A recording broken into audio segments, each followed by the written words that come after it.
Hello everyone, I am Melly and I'm currently preparing for the LET this September 2025. Now in this video, I'll be studying and reviewing thoroughly, but just a heads up, I might interpret or answer some questions incorrectly. And I might have wrong grammar too kasi hindi ako fluent or accurate sa English, but I'll try my best. So yeah, I'll be using Taglish para mas clear. Now, just to let you know, this is all part of the learning process. And I'm here to improve just like you. So you guys can watch this video and learn with me, right? Now, to my fellow future LPTs and top natchers, claim na natin. Let's learn together and yes, you can drop your insights in the comments. If may mali ako, you can comment down below, respectively. Respectively. Yeah. Okay. Without further ado, ayan. Let's start. So today we're reviewing subject verb agreement or SVA. To others, this is very, I don't know, very simple, basic, but it can be tricky sometimes. And also, I mean, that's why very important to know the concept of it, right?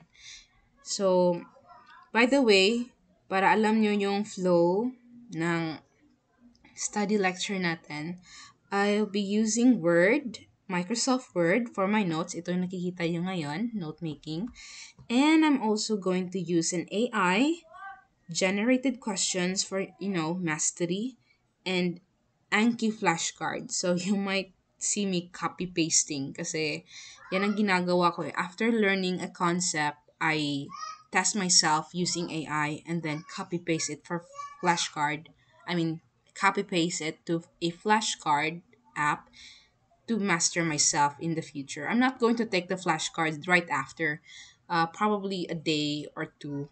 So yeah, I guess I hope everything is clear, no?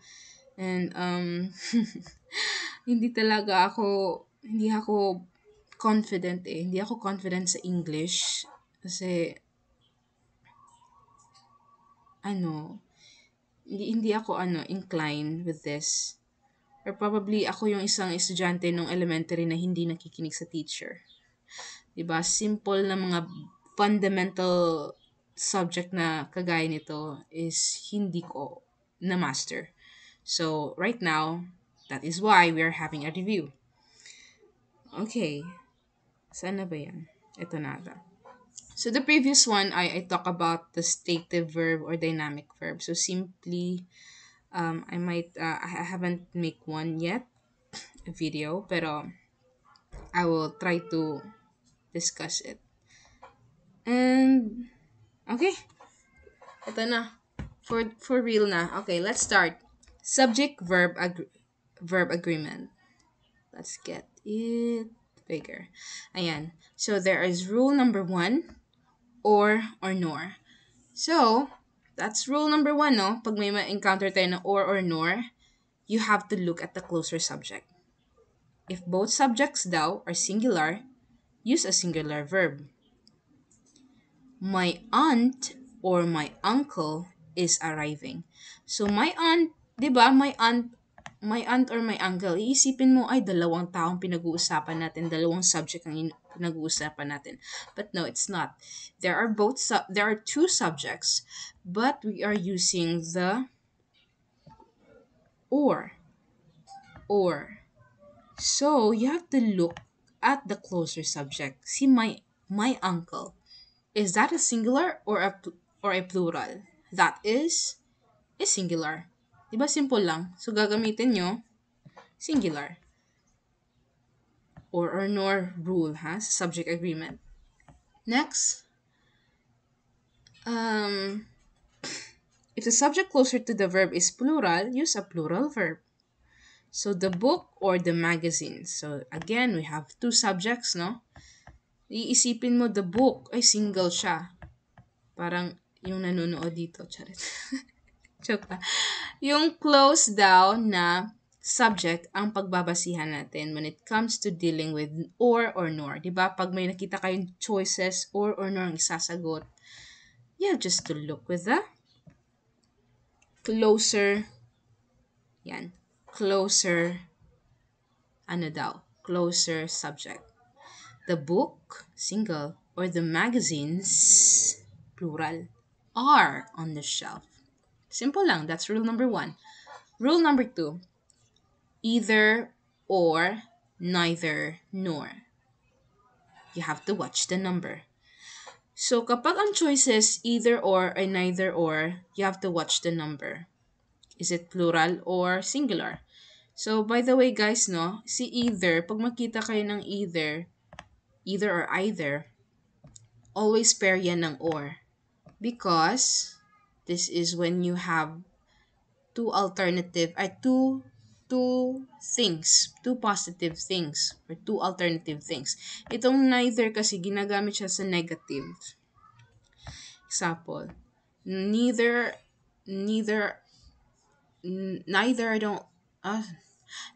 coffee nor tea. Neither coffee nor tea. She drank. She prefers the water. Parang ganon. Nakalimutan ko yung ano. But anyway, that's the gist, no? Either or, it could be the two positive or alternative things. And neither nor things or choices. Neither nor is negative. Okay, let's move on to the rule. If subjects are singular, use a singular verb. Example, either John or Susan is available. Oh, diba? Dalawang choices. Either John or Susan. O, sino yung mas malapit? Watch the number. Is available. Susan is available.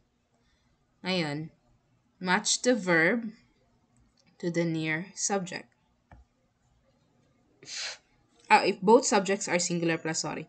If either John, dalawang choices. Isang tao na si John, isang tao din si Susan. So you are having two choices, but they are singular. John is one person and Susan is another person. So is ang gagamitin natin dyan. If one subject is plural naman, match the verb on the near subject. Ito pala yung tinutukoy ko kanina. Match the near one subject is plural. Sa isang subject, isa sa kanila plural. So either the house, house, singular, or the cars, plural. So gagamitin mo are for sale. So I hope that's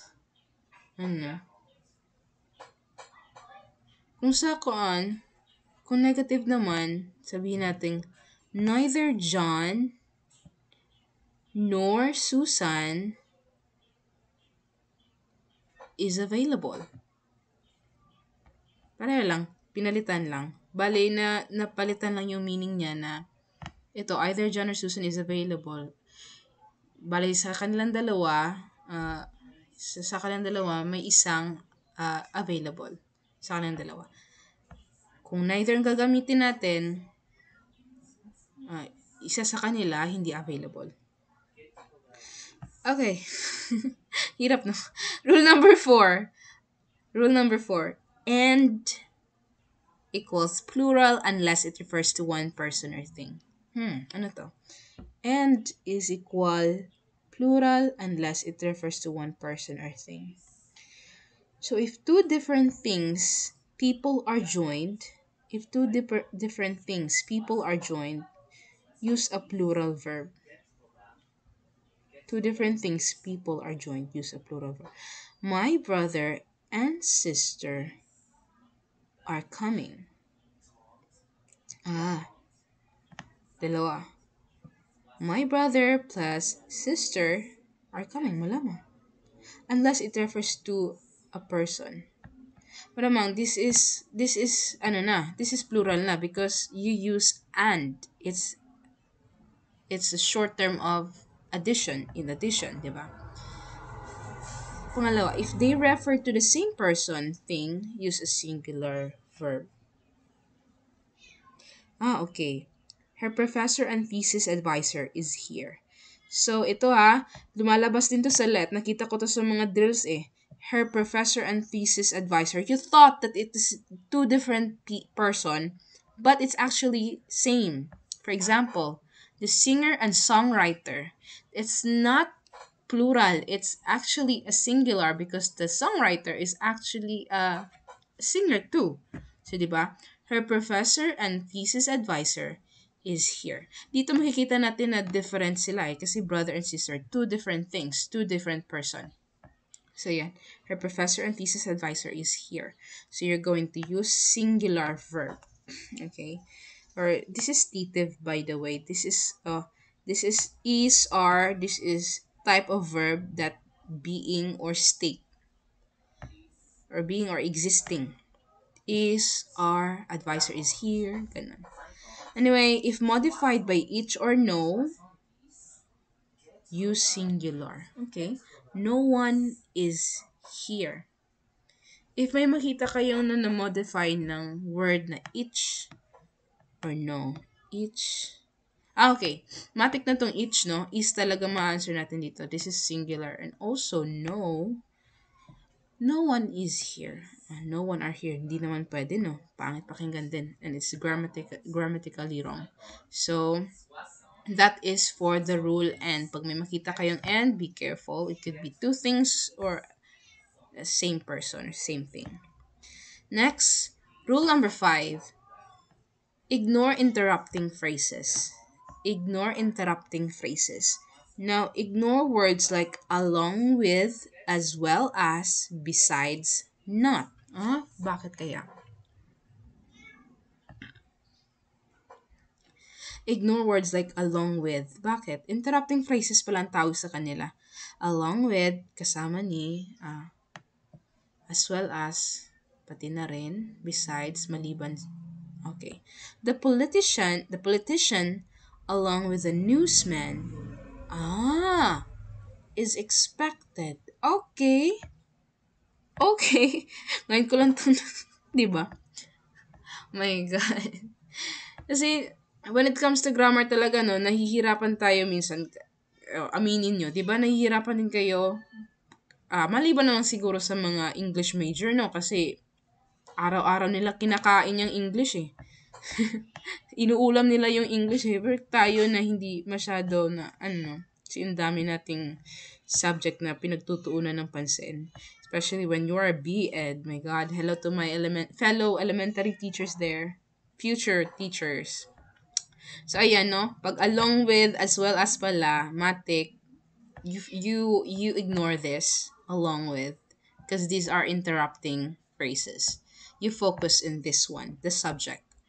The politician is expected, along with the newsman. Okay. Lumalabas din ito sa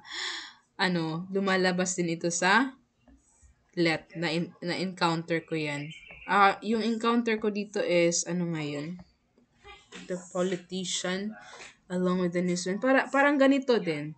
Along with the, basta parang ganun. The politician, singular subject, tapos nilagyan kasi ng along with the newsman. Di ba marami? Naiisipin mo, marami sila. Lumabas to sa drill, promise. Parang group of teachers ata. The principal along with the teachers, parang ganun ang lumabas eh. Yung sinagot ko dito is are. Hindi pala dapat. You have to ignore interrupting phrases. Now I know. Now we know. So that's rule number 5. Ano pa ang nandito? Okay. This is a quick trick. So, rule number 5 muna tayo. But there is actually 12. So, I'm going to discuss later on. I have just to, I'll put it on here in my note. Quick trick, by the way. And, usually plural, no? Usually plural. Para kanina, my brother and my sister. That is plural. But when you use the professor and thesis advisor, went to town. Oh,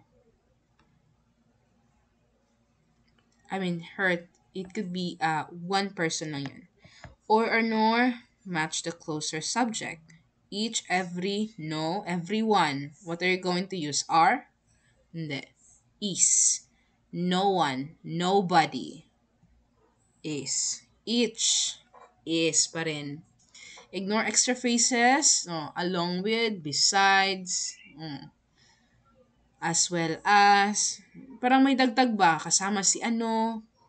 So that is definitely a interrupting phrases which you have to ignore and focus on the subject itself. So I hope you guys learned from that rule, 5 rules.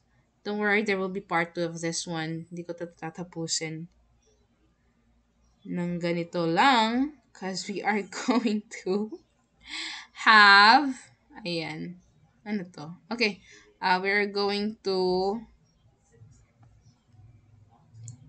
we're going to test ourselves. Test me with the rules of SVA. Rule 1 to Rule 5. Then you can answer with me, guys. If you have paper and pencil there, you can write on, or just type it on the board, the keyboard. So, yan pala, guys, ang ginagamit ko, any AI, no? Maraming AI kasi. If you have favorite AI sites, go. Okay, ayan. So, matik na, no? Binibigyan tayo niya ng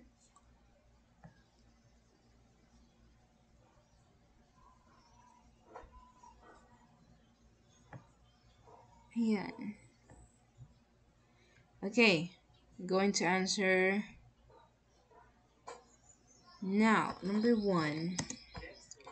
You guys can answer, by the way. Number 1. Okay, choose the correct verb for each sentence. Either the manager or the employees.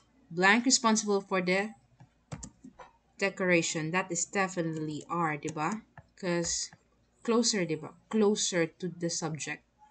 Employees, marami. Or either one of the subject is plural. You are going to use plural verb. Plural stated verb. Number 2. Neither the principal nor the teachers blank attending the meeting today. Oh, are pa rin yan. Closer to the subject. My brother or my sister blank going to pick me up later. Or ang gamit eh. My brother or my sister. Or no, pareha lang. So you are going to use the closest one. Or, which is sister, is. 4. Neither she nor I blank interested. Neither she nor I blank interested in the project. Oh. I guys. Hindi tayo gagamit ng is. Magiging, di ba? Neither she nor I am interested in the, wait lang. No. I don't think gagamit ka ng is. Neither she nor I is interested. Wait lang. Hindi pala to declarative, no? I think is. Neither she nor I is. Yeah, is to. Oh my God. Cross finger. The actor and the actor and singer. Actor and singer ba yun? Lumabas sa drill. The actor and singer blank performing on stage tonight. Same person. Ay, meron ng meron ng clue. Matik na yan. Singular. 6. Excitement as well as nervousness. Making him stutter. Okay? This is an interrupting phrase. Ignore daw. Rule number, yan? Basta rule yan. Ignore the interrupting phrase. That is definitely singular. Is. The book or the magazines on the shelf be closer to the subject or nor bahala kung alin dyan yung isasagot mo or choices mo pag ang subject is closer to that choice is plural. Plural din yung sasagot mo. Okay, 8. Each participant, may each. Always singular yan pag may each. Each participant and contestant, kahit may N pa yan, pag may each, you are going to use because it is modified, each modifying the participant and contestant. Remember ha, yung word na each nagmamodify sa participant and contestant. And pag may makita kayong each, gagamit tayo ng singular. 9. Neither the students nor the teacher prepared for the quiz. Yan, ayan na. So, lumabas na yung sinasabi na one of the subject is plural. Na yung katabi niya, closer niya, is singular. Dito na natin matitest kung ano ba talaga. Kasi nakalagay dun sa note na either the two subject is plural, then you're going to use plural verb. So I'm going to take a risk. Okay. Ano ba yan? Nag-English kasi. 10. The chef, along with the asthmatic na yan, boy. Huwag mo akong i-interrupt. So, let's see, kung correct yung mga answer natin. This is, this is on the spot test, and very simple test according or connected or related lang sa pinag-usapan natin kanina. Bilis ko magsagot. Or, nagbubuhat ng sariling bangko. Oh, no! Ayan na. Unang numero pa lang mali. Ayan. Oh, no! Neither the verb agrees with the closest subject. So, mali yung risk ko. So, neither the students nor the teacher. So, always pala yung isasagot mo according to the closest subject. Okay. So, I made a mistake. I definitely learned from that. Oh my God, where was it? Wala na. So, yun. Yung i-discuss na lang natin kung bakit ako nagkamali. Probably kayo naka-perfect kayo dyan. So,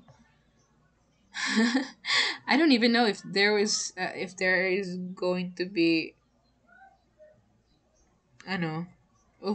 if may ba dito, may mag-review ba dito, but I do hope may matulungan tong video na to, no. Are either the manager or the employees are naman talaga yung sagot ko, Ay, correct answer is the verb agrees with the subject closest to it. Employees is plural, but the manager is singular. Since or ang ginamit, either the manager or the employees, the verb should match the nearest subject. Okay, which is employees. So the correct one should be are. So, diba? You have to be careful with using AI, no, guys, because sometimes or most of the time talaga si AI ay mahirap kausap para mga jowa nyo. So, ayan, number 1, I'm definitely sure ng answer nito ay are.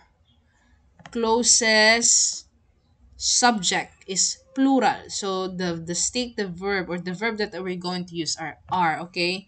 So, correct po tayo sa number 1. That is definitely correct. So, number 4 naman, bakit tayo na wrong dito? Okay, when one of the subject is I, put it second, and use am. Neither she nor I am interested in the project. So, correct pala dapat ako.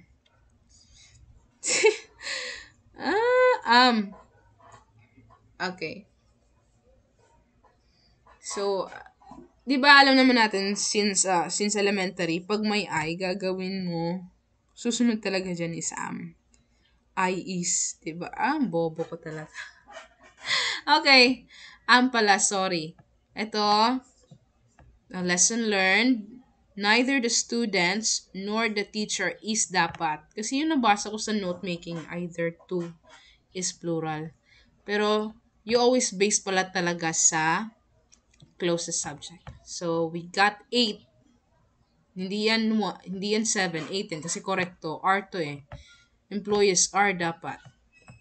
So we got 8. And I'm going to make a flashcard of this one. So if you guys want to remaster what you just have answered, wow. Ayan.